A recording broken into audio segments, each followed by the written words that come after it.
Hello, and thank you for joining us today. I'm Michelle Beck. This is Breast Friends Cancer Support Network. I'm a two-time 10-year survivor of breast cancer. I'm the patient programs assistant at Breast Friends. And when I have time, which is not very often, you can find me on social media at I Never Liked Pink. So my guest today, I'm super excited about it. She is a fellow podcast host of Rock Your Midlife. I was on there a few weeks ago, and it was just so much fun. She is an author of the Rock Your Midlife book, which I am about halfway through. And if it wasn't the holiday season, I would have already finished it. And she's just an amazing human. So I was like, you need to come talk to my listeners as well. But let's do the big bio here. So Dr. Ellen is a psychologist, registered dietitian, national board certified health and wellness coach, a fellow podcast host, a mindful self-compassion teacher, which gosh knows we all need a lot of that. She is known as the midlife whisperer, and that's where you can find her all over social media. She helps women have the energy, confidence, and clarity to make their next chapter of life the best chapter, which is funny because when I was like 30, I was like, oh my gosh, 50 just sounds ancient. And now I'm like, I finally feel comfortable in myself. And that's what she's really helping women do. She's a best-selling author, an inspirational speaker, and an expert on women's well-being. She's appeared on news media all over the world, quoted in Psychology Today, Eating Well. Literally, I could go on, but I would rather just sit here and talk to her. But one thing we are going to dig into is the book that I just showed, Rock Your Midlife, 7 Steps to Transform Yourself and Make Your Next Chapter your best chapter. And she has been working at some form in this industry for over 30 years. So we are just so thrilled to have her here today. So Dr. Ellen, welcome. Thank you, Michelle. It's such an honor to be here. I know you actually reached out to me when the book first came out, and I was like digging through old emails. And then I got hit with breast cancer in April, which was like cancer was not on my vision board. So I had you on my show. And I think it's the first time I'm a guest on Voice America, because I've got my show, of course, Rock Your Midlife is on Voice America too. So it's awesome to connect and like dig in and see how we can help all our listeners today. It is, because I think the more, whether we both have podcasts, but we're not competing with, literally we have different information, but it's also the more information that gets out there, no matter how it gets out there, I think is the best thing, because everyone is going through their own life path, and someone will find amazing things from yours and amazing things from over here about different forms of breast cancer, but we will get there. And I do find it so funny because you say I reached out a year ago. I do not remember that, because that is cancer brain personified. The lack of estrogen literally kills me sometimes, but I'm still here and I'm grateful for it. And I am working on rocking my own midlife. So before we get into your cancer, tell us professionally what you're doing right now. Sure. Well, right now, actually, I'm working on a TED Talk, which I'm super excited about. That's my lifetime goal. Well, not lifetime. For the past 10 years, I want to do a TED Talk. Yeah. So that's my newest thing. I mean, the book's definitely still out there, and I'm doing a lot of talking about the book of my own podcast. I'm actually starting a midlife reboot program in 2023. It's just going to be a fun 3-week experience. But the TED Talk I'm super jazzed about, because I'm going to be talking about something that I think all of us who are in this breast cancer world, and all women in general, is body image. So my research for my PhD, which got published, was on body dissatisfaction and self-compassion in women. That's how I found self-compassion, and it totally transformed my body image. And I'm really, focusing going forward, wanting to help all women, and particularly breast cancer survivors, because often we face that issue. And I'm kind of facing it myself right now, because I'm just, say my breast cancer story. I was diagnosed in April. Thank God it was stage 1A. So super early, had the lumpectomy, had 19 treatments of radiation, chose to have just Herceptin and not chemo. But I found out I have a BRCA mutation. So that still puts me at a 50% risk. So I'm kind of thinking, God, do I go fearlessly flat? So it's kind of. I have a wonderful book to recommend to you. It's called Flat and Happy. And the author is Katrin Van Dam, and she really goes through all kinds of options, but her journey, and she's flat and fabulous. And I'm sure you've seen on my social media, I just, last week, my guest was Christine Handy. She's an international print and runway model who literally put herself out at New York Fashion Week last year and is like, I'm concave, and still 5 designers put her on their runways, which I love. She's working on changing the standards of beauty. And the something called the aesthetic flat closure is really changing the game for so many women who still want to feel beautiful and be flat. Yeah. So, I mean, but I think the body image thing in general. And so what my research showed, and this is, a lot of what my TED Talk is about, is first of all, we're surrounded by mirrors, right? Here we are doing the show on Zoom and we're looking at ourselves. So we're looking at ourselves all the time. And so there is this desire to scrutinize and what is wrong. And of course, as we're aging, we're dealing with that. So it's kind of so many faceted sort of just like constantly needing to reevaluate our images, whether it's in the mirror, whether it's on social media, whether it's in Zoom meetings. And so how do we remirror ourselves, right? How do we, and my research really showed that practicing self-compassion, treating yourself the way you would a good friend, not only is going to help you soar through anything you're facing, including breast cancer, but it actually transforms body image. So my research showed that just an hour a week for 3 weeks, reduced body shame, body dissatisfaction, self-worth based on appearance, and improved body appreciation. So yeah, I'm excited about the TED Talk and helping women to say too that, you know what, the most important thing about you is not your looks. Like, we're socialized to believe like our looks are the be all end all. And of course, as we're aging, getting away from the youthful, thin ideal, we can be like, oh my God, am I okay? So it's a combination of, let's lean into our strengths, other things that are awesome about us besides our looks, and let's practice self-compassion so that we can love and accept all of ourselves. And I'm looking at the big 6-0 and I'm like, I like the way I look. I really do. It's a combination of liking what and who I see in the mirror. Well, I love that, because since I've been reading your book, I've learned all your deepest, darkest secrets. And in your prior career life, you were a heavy duty fitness addict. And it was and I don't know if that's the right words, but every time we were like, I'm just not feeling good, you just go work out again. And we're very into I would say, body image and how you felt based on how you looked. And so you kept working out for this ideal that you're never going to establish, because your beauty comes from within. So I love that you're focusing on that now. Thanks. Yeah, I refer to myself as being like an alcoholic working in a liquor store. I was working out 4 to 6 hours a day, and it was also before we were talking about menopause. So going through menopause, young kids. I was working on my PhD, and this sort of perfectionism. And one of the many lessons my tumor taught me is to really deep six my workaholic. I've been a workaholic my whole life, and when I got breast cancer, I was like, wow, something needs to change, because we all know the relationship between stress and exhaustion and the need to really take better care of ourselves. I thought I was doing everything right, but that really taught me to let a lot of those kind of that stuff go, the perfectionism, which of course I let a lot of that go as I learned self-compassion and change, but had additional lessons to learn when I got breast cancer. Well, and you say cancer was not on your vision board. You say you're the healthiest person, registered dietitian, fitness in the proper moderation now at this point in your life, yet you still are diagnosed with breast cancer. How did you find it, for one thing? Was it a regular mammogram or self? And what was your course? You already talked about your course of treatment. Sorry about that. What were your emotions like after you had that diagnosis? You're like, crap, I'm doing everything I can to not get cancer, and yet I still did. Yeah, well, I had a negative mammogram in October. And then my cancer was found with a breast density scan and ultrasound. So if your doctor has said to you, you got that little note that says you've got dense breasts, get the breast scan, get the breast scan, get the breast scan, because I kind of ignored it because we were going through COVID. I have no family history of cancer. Like I said, it was not on my vision board.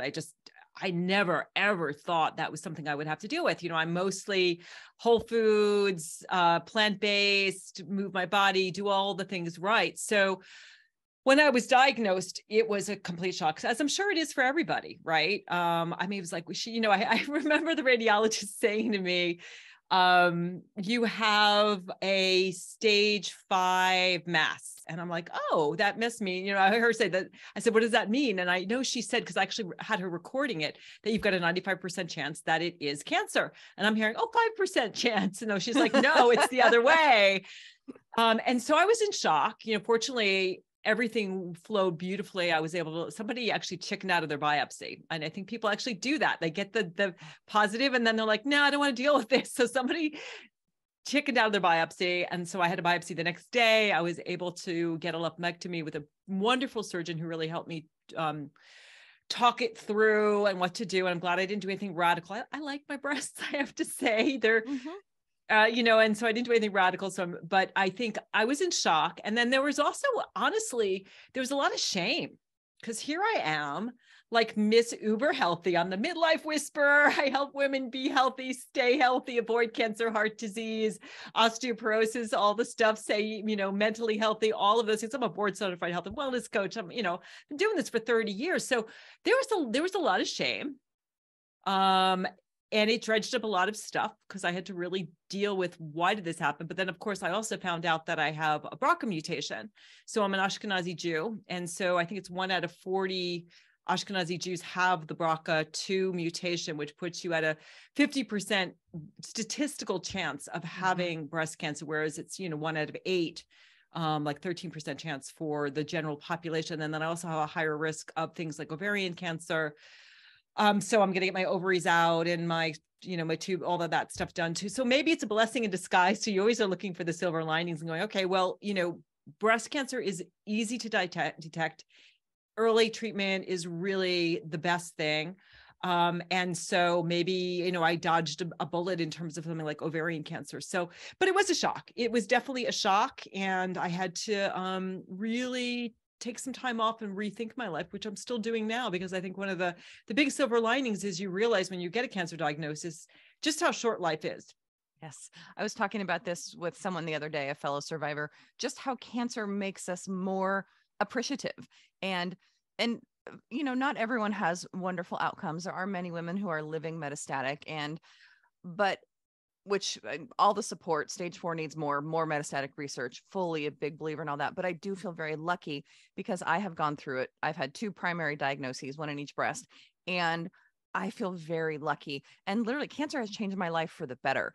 And so for me, I have gone through and looked back at it and people are like, wow, don't you wish you didn't have cancer? I'm like, of course I wish I didn't go through this, but it has really allowed me to find a whole new part of my life and to find my voice and something I'm so passionate about to help others who've gone through this get through their own journey and beyond, because I wouldn't have been able to do it to get through this part of my life without the organization Breast Friends that I found to volunteer. And 5 years later, here I still am. But I appreciate life so much more. And I've learned to set boundaries because I'm an Enneagram 2. I'm a helper. I want to do everything for everyone and get praised because of it. But I've actually had to learn to put myself first, which is really hard. But I feel like that's for me something so positive that's come out of it. Yeah, that is wonderful. I think as women, right, we are socialized to put everybody else first. And I think what I find in my work as a coach, that there's this immunity to change, because what happens is we actually have a built-in immune system when we start thinking about, I want to make that jazzercise class. I want to find time to prep the meals. I want to let the laundry go and get to bed by 11 o'clock. When we start doing those things for ourselves, we start to feel guilty. Yes.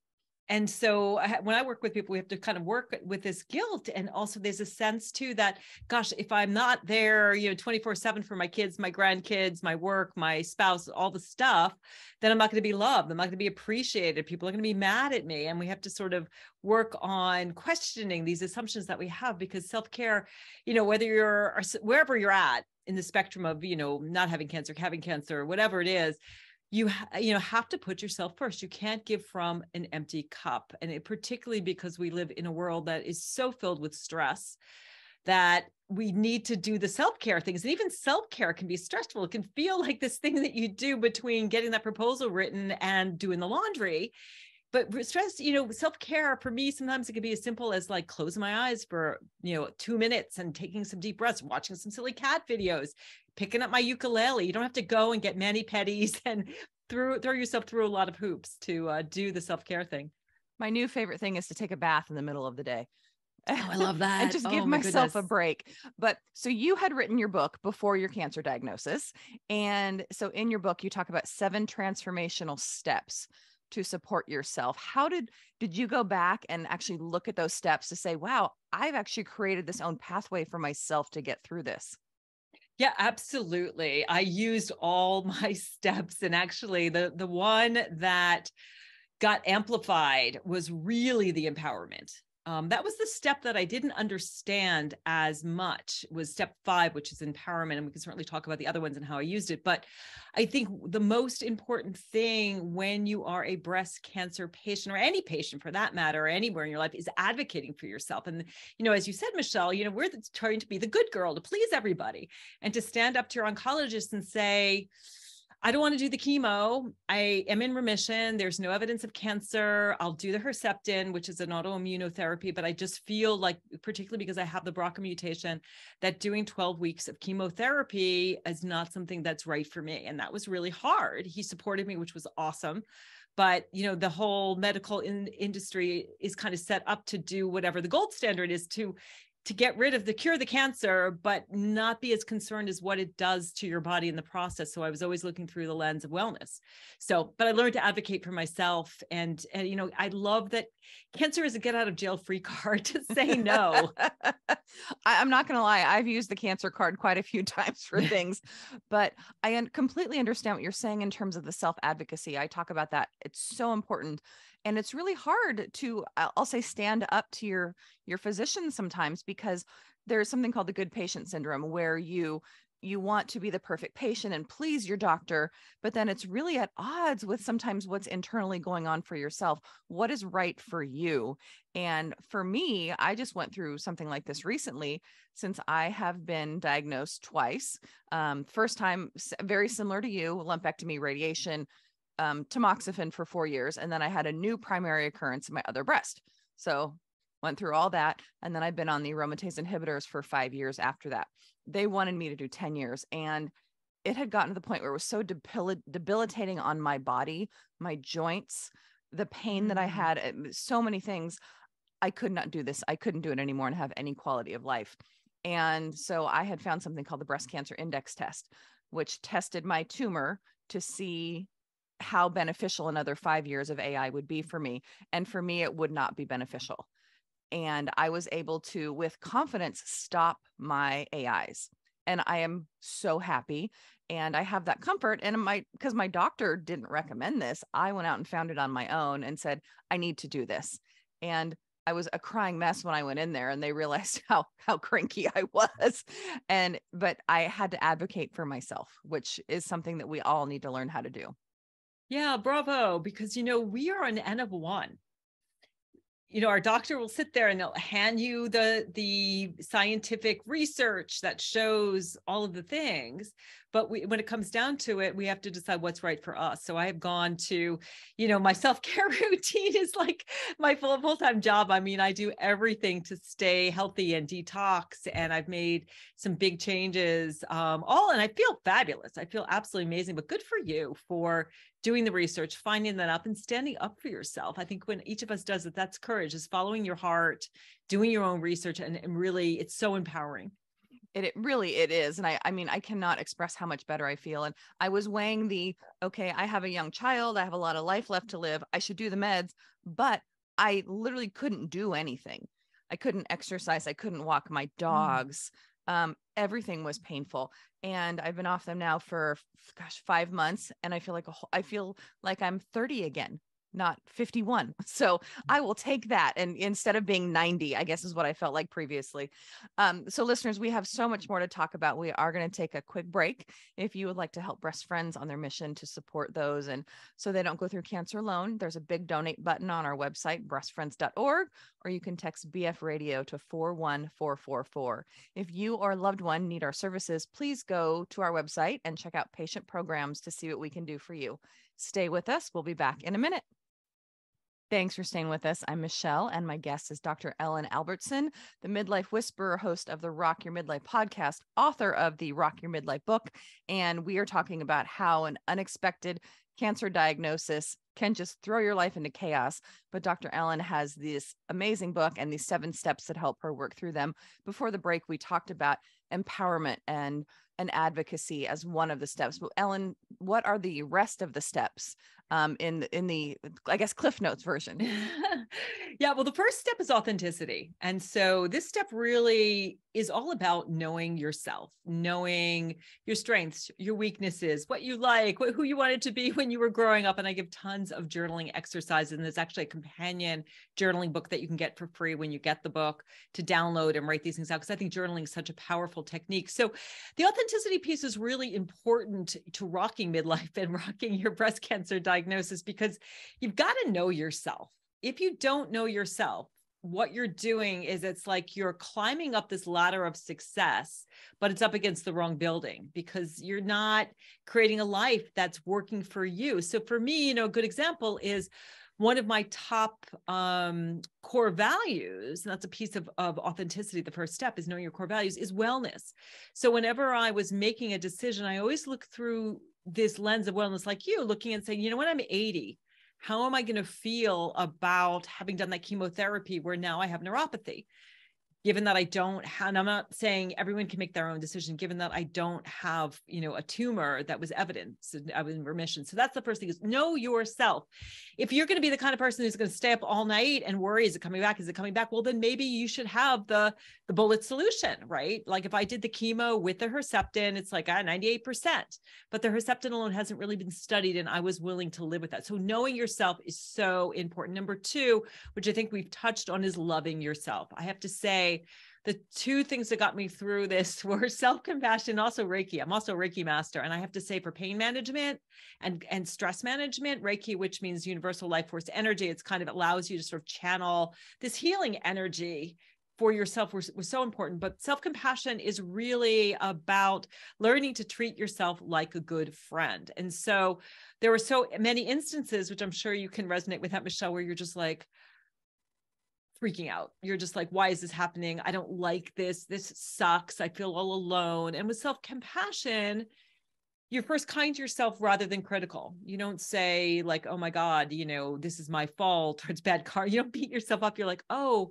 poor baby, this is really hard, right? You notice when you're struggling, and instead of plowing forward or diving under the covers with Ben and Jerry's and Netflix, you're just like, this is sadness. This is fear. There was a lot of grief for me, grief that I would never, my fiance and I, we're so about wellness. Like I would never have that carefree, not worrying about this. Like this is a thing that we have to think about, right? Because we've experienced it.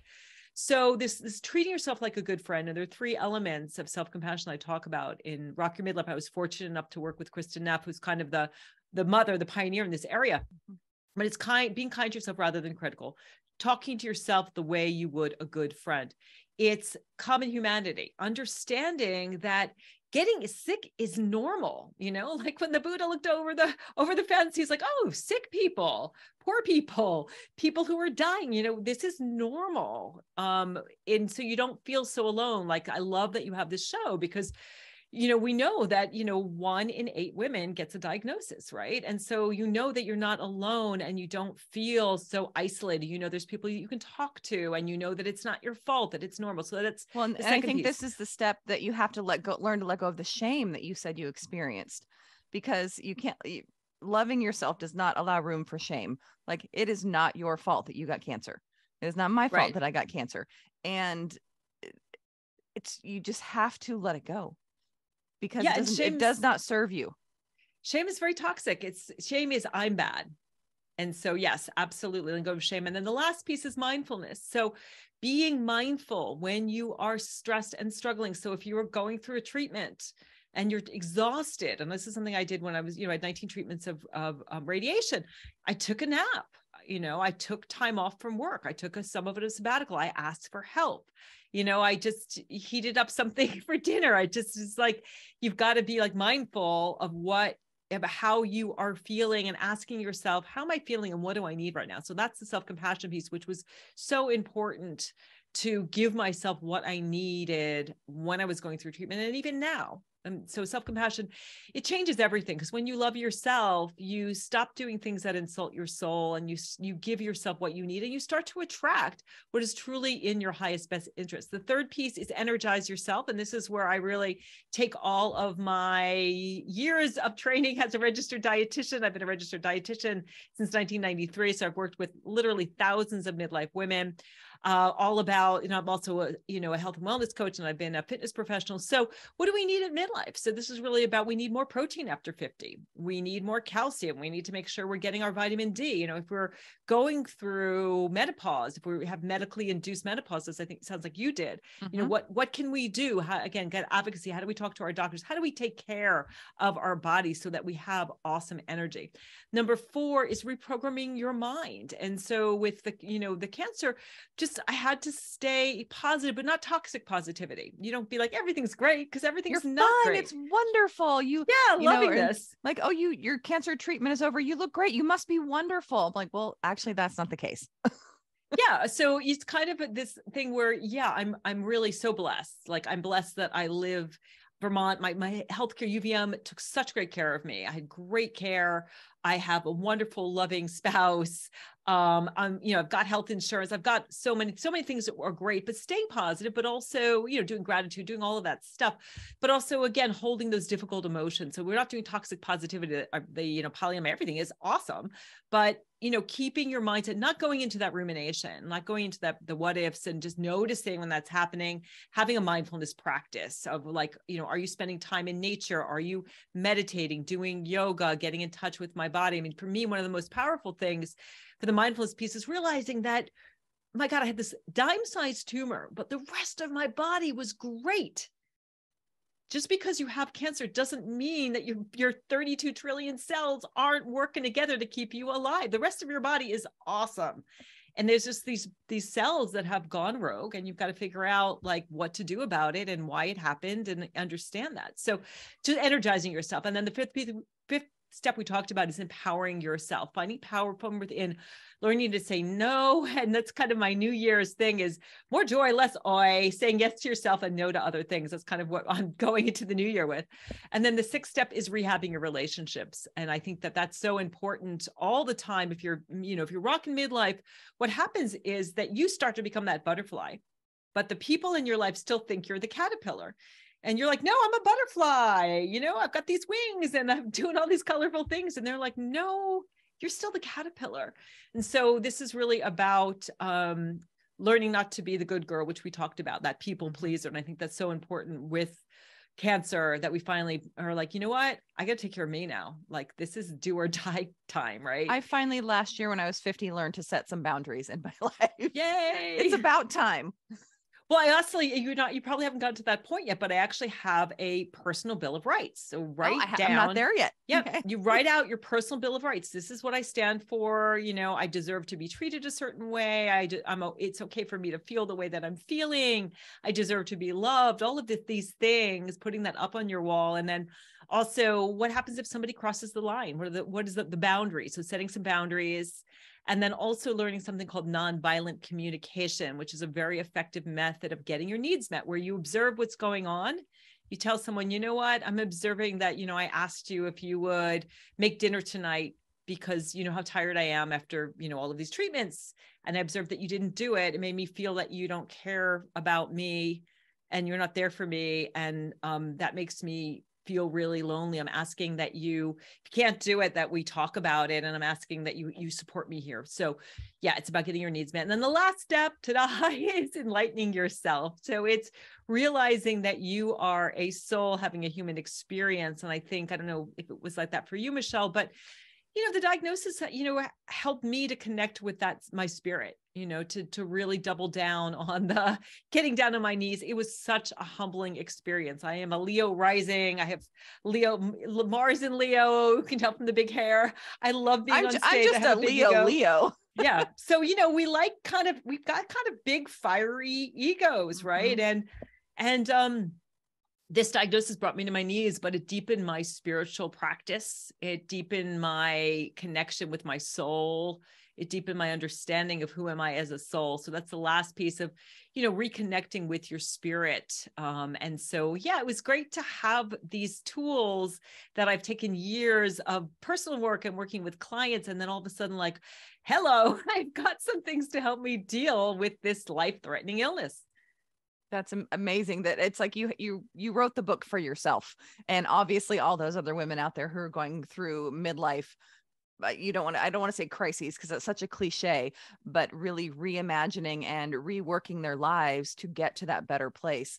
Now, so you had written your own book for your own advice, but is there any really powerful advice that someone else gave you during your breast cancer journey that was like, oh, aha, I feel that? Oh my goodness. I haven't really thought that much about that. Okay, we'll come back to that. If anything pops up, just yell it out because I'm an interrupter, so I'm totally okay with it.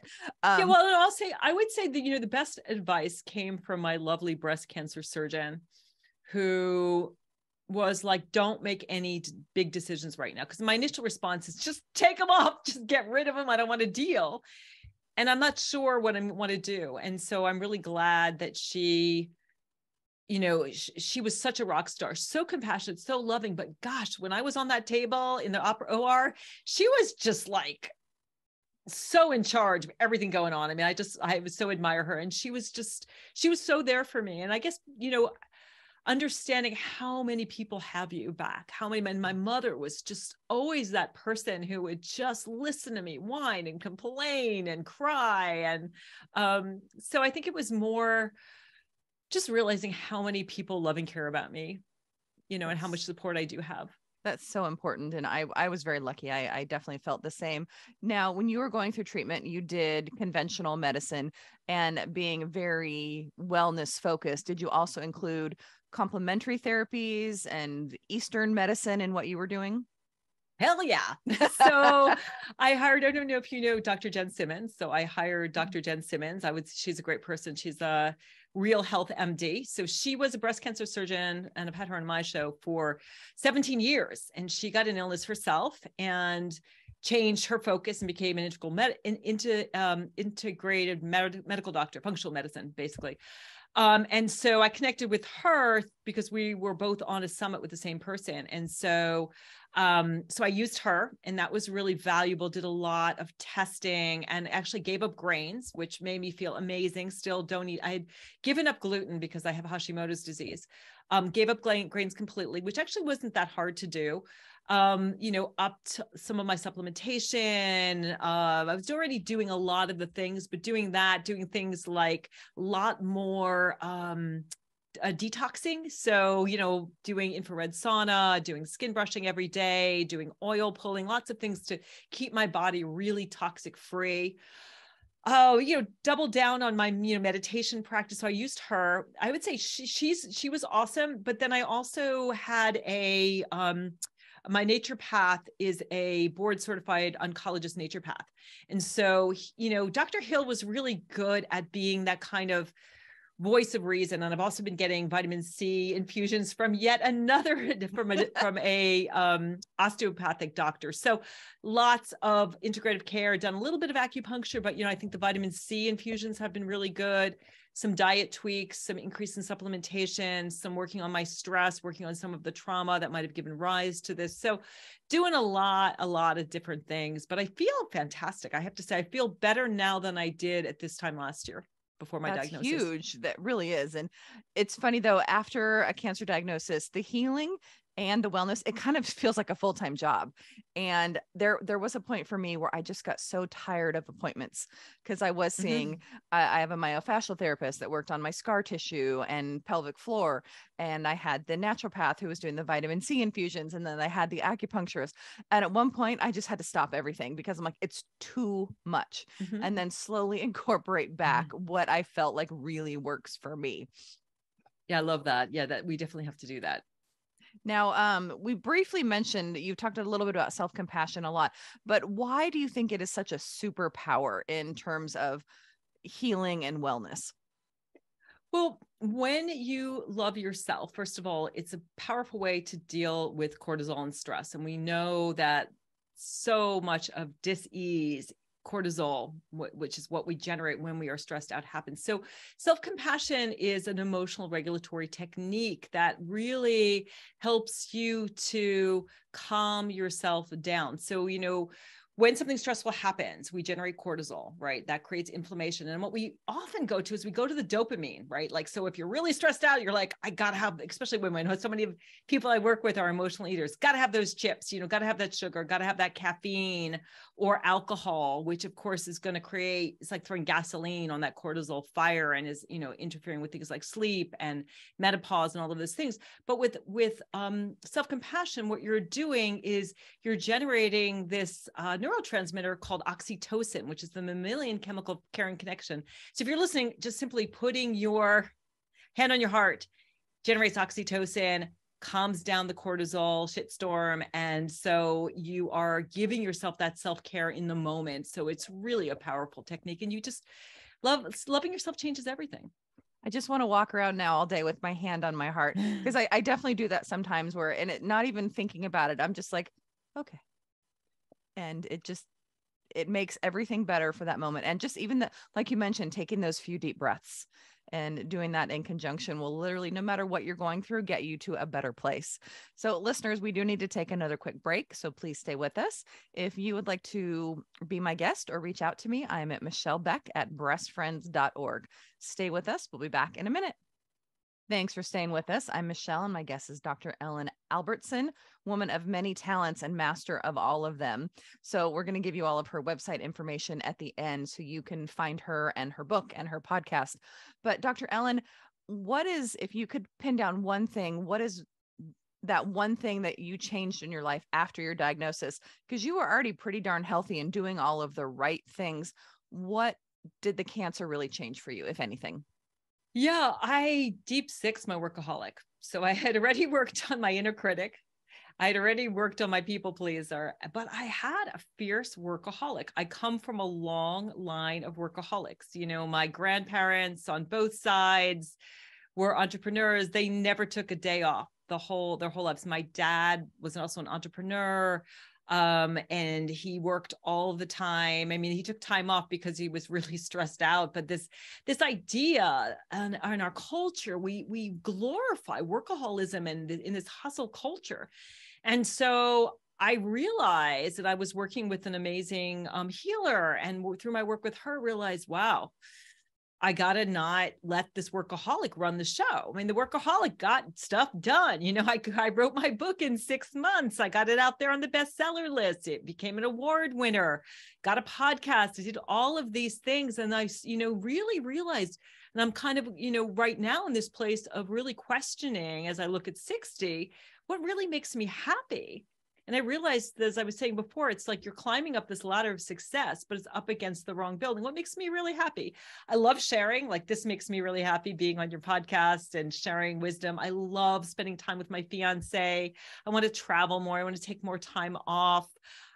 So the workaholic was this constant voice on my shoulder, even if I was taking time off. It's like, you should be posting right now, especially in this world we have. And I love that you don't spend your whole life with social media, but there is this constant pressure, if you are an influencer, which is what I do, to constantly be out there putting out more content, getting more followers, getting more clients, all of that. And I had to really look at it and go, how do you motivate yourself from a different place? How do you motivate yourself from this place of wanting to help people, make a difference? And how do you make your work even more joyful? I think one of my, when people come to work with me, it's usually because they've seen me and they're like, you seem so joyful at midlife. Like, how do you do this? I'm a very joyful person. I love to dance, and, I'm playing the ukulele and having fun, but how do I make my work more joyful, like more play? And so that was the big thing for me, of just really getting rid of this old,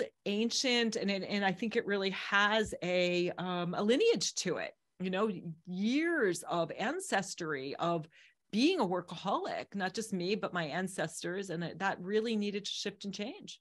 I can definitely identify with that. I started out as a paralegal at a very big Los Angeles law firm. And I always say that after I worked with attorneys, I can work with everyone. And I worked my ass off. And then I became a personal assistant, chief level executive assistant to an entrepreneur. And I worked for him for 9 years. And I had no life because it was all his life and all of the things we were doing. And I finally got to the point in my late 30s, I was like, screw this, I'm done. And I quit and I took 6 months off and I traveled and I just kind of caught up with myself again. And that's when I actually moved up here to Portland, Oregon, because I needed a drastic life change. I mean, I knew no one in this town. I knew one person in the state. I got a job. I met my best friends. I met my husband 6 weeks later. And I learned that it's not all about the output. It's what is, and I was very good at my job. I was great at my job. And literally my old boss from California came up to my wedding here in Oregon and asked if I wanted to come back to California to work for him. I'm like, no. But I have learned over this time that there has to be something good. Like I was great at my job, but it wasn't filling my heart. And this now fills my heart and it brings me joy. And, I work for a nonprofit. It's not making me rich, but it brings me so much joy. And I've learned that that's what's important. There has to be that balance in your work and your life. Yeah, absolutely. Women are always saying to me, like, how do I find my purpose? And you've got to follow those breadcrumbs of joy. If what you're doing is not lighting you up, and I don't tell people like, don't quit your job, but start working on that side thing that lights you up. That might be doing a podcast, or it might be baking amazing cupcakes, or it might be, volunteering at Big Brother, Big Sister, whatever it is, do those things that light you up. And I was realizing, my workaholic was really out of line, as I'm sure it sounds like you had a similar experience. I definitely did. Were there any other than getting rid of the workaholic tendencies, any other lifestyle changes that you made? Because I mean, you're obviously already pretty healthy. Yeah. The biggest thing, honestly, was a couple of things. Giving up the grains. So, and it wasn't that much of a hardship. I'm not 100%, once in a while I have a little, like I'll make some popcorn, I'll have a little bit of rice, whatever, but pretty much I had a lot of grains, and Dr. Jen Simmons was like, grains are not good for you. They're not like what our ancestors grew up eating. And that is true. I mean, certainly before the agricultural revolution, we weren't eating grains. So, and I think that's made a huge difference on my joint health and my inflammation. I talked a lot about the getting rid of toxins through things like saunas and skin brushing. Another big thing in it, which is struggling, I'm still two more things I'm really working on. One is intermittent fasting.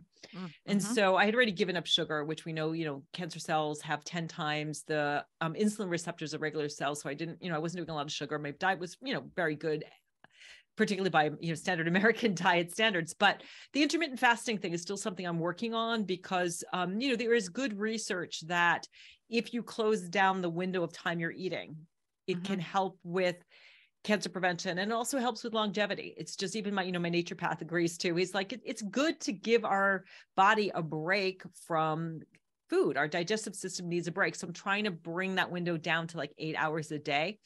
As opposed to, and it's hard because I like to eat we have dinner later in the evening.